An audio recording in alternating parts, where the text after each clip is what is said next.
বন্ধু বান্ধৱীসকল নমস্কাৰ।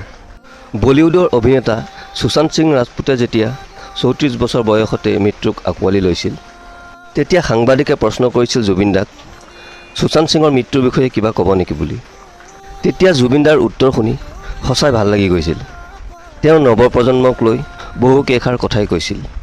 মানুহৰ জীৱনত সুখ দুখ ভাল বেয়া থাকিবই, সেইবুলি মানুহে আত্মহত্যাৰ পথ বাছি ল'ব নালাগে। শুনকচোন জুবিন দাৰ মুখেৰে তেওঁ কি কৈছিল। এইটো মানে ক'বলৈ বৰ দিগদাৰ হয়, কি ধৰণৰ মেণ্টেল ডিপ্ৰেশ্যন, কি ধৰণৰ কি বা ঘটনা ঘটিল তেওঁৰ লগত, লাহে লাহে ওলাব বাৰু। কিন্তু বৰ ধুনীয়া ল'ৰা আৰু ভাল এক্টিং কৰে, ধুনীয়া কৰে।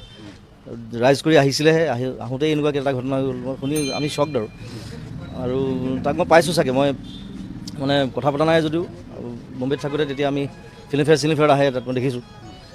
চ' এইটো দুখ লগা কথা এটা। খালি মেণ্টেল ডিপ্ৰেশ্যনটো মানে কি সেইটো বুজিবলৈ অলপ টান। এতিয়া তাৰ লগত খুব ক্ল'জ ফ্ৰেণ্ডে গম পাব বা কোন কোন আছিলে লগত।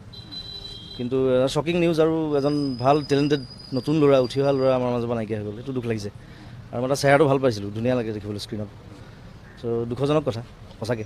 টেণ্ডেঞ্চিটো মই পাইছোঁ আগতে মানুহ, মানে দুবাৰ তিনিবাৰ চেষ্টা কৰা মানুহো পাইছোঁ, মই লগ পাইছোঁ, যি এইটো এটা বেমাৰৰ নিচিনা হৈ যায়। চ' চাইক'লজিষ্ট আছে, তাৰ লগত কথা পাতিলে বেলেগ কথা, তেওঁলোকে হেল্প কৰিব পাৰে। কিন্তু এইটো টেণ্ডেঞ্চি যদি মানুহৰ মানে ভিতৰত সোমাই যায়, সেইটো উলিয়াবলৈ বৰ টান কিন্তু প্ৰথম কথা। আৰু তাৰ কাৰণে সেই ট্ৰিটমেণ্ট আছে, সেই ধৰণৰ হয়তো তেওঁ লোৱা নাছিলে তেনেকুৱা একো, বা ছুইচাইড কৰিবলৈ হ'লে কিবা এটা ডাঙৰ প্ৰব্লেমেই হ'ব লাগিব। সৰু সুৰা প্ৰব্লেমত মানুহে ছুইচাইড নকৰে। গতিকে আমি ৰ'ব লাগিব এতিয়া অনুসন্ধান কৰি কি বা ওলায় কথাটো। আৰু কেইদিনমান আগতে তেওঁৰ মেনেজাৰগৰাকীও বোলে ছুইচাইড কৰিছে শুনামতে। চ' ভিতৰৰ কিবা এটা থাকিব, কিবা এটা ডিপ্ৰেছিভ কিবা এটা কথা। চ' সেইটো আমি বাতৰিৰ কাৰণে ৰ'ব লাগিব কি ওলায় নিশ্চয়। কিন্তু নতুন প্ৰজন্মক এটা কথা ক'ব বিচাৰোঁ যে এইটো ছুইচাইডেল টেণ্ডেঞ্চিটো যাতে নানে মনলৈ, যেনেকুৱা ধৰণৰ যি ধৰণে নহওক। আজিকালি বিভিন্ন ধৰণৰ অপশ্যন থাকে মানুহৰ, কথা পাতিবলৈ মানুহ থাকে, কথা পাতি সেই ধৰণে চিন্তা চৰ্চা কৰিলে এই টেণ্ডেঞ্চিৰ পৰা মুক্ত। মানে মইতো বহুত ধৰণৰ যুগ পাৰ কৰিছোঁ, বহুত ধৰণৰ ফেজ পাৰ কৰিছোঁ লাইফত। মোৰ নিজৰ হাততে মোৰ ভণ্টি ঢুকাইছে ৰাস্তাৰ মাজত, মোৰ বেষ্ট ফ্ৰেণ্ড ঢুকাইছে একেলগে, তাৰ অলপ দিনৰ আগতে মা ঢুকাইছে। চ' মই সেই গোটেইকেইটা তিনিটা একেলগে ধাক্কা, মই এমাহমান মোৰ দিগদাৰ হৈছিলে, সঁচা কথা। মই ঘূৰি ফুৰিছিলোঁ অকলে, নিজৰ ওপৰত অত্যাচাৰ কৰিছিলোঁ। কিন্তু মই সেইটো লাহে লাহে অভাৰকাম কৰিলোঁ। তাৰপিছত মই আকৌ আগবাঢ়ি আহিলোঁ। গতিকে সেই শক্তিটো মনোবলটো মানে ভিতৰত থাকিব লাগিব, যিয়েই নহওক একো নাই। মই নিজে ৰিচেণ্টলি এতিয়া মই 2 মাহ হস্পিটেলত থাকি পেলাই এটা ডাঙৰ ফেজ এটা অভাৰকাম কৰি আহিছোঁ, যিটো বাৰ বেছি কাম কৰাৰ কাৰণে হ'ল।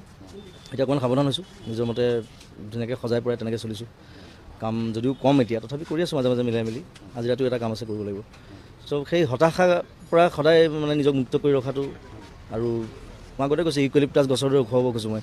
সেই এম্বিচিয়াছ মাইণ্ডটো সদায় সজাগ হৈ থাকিব লাগিব।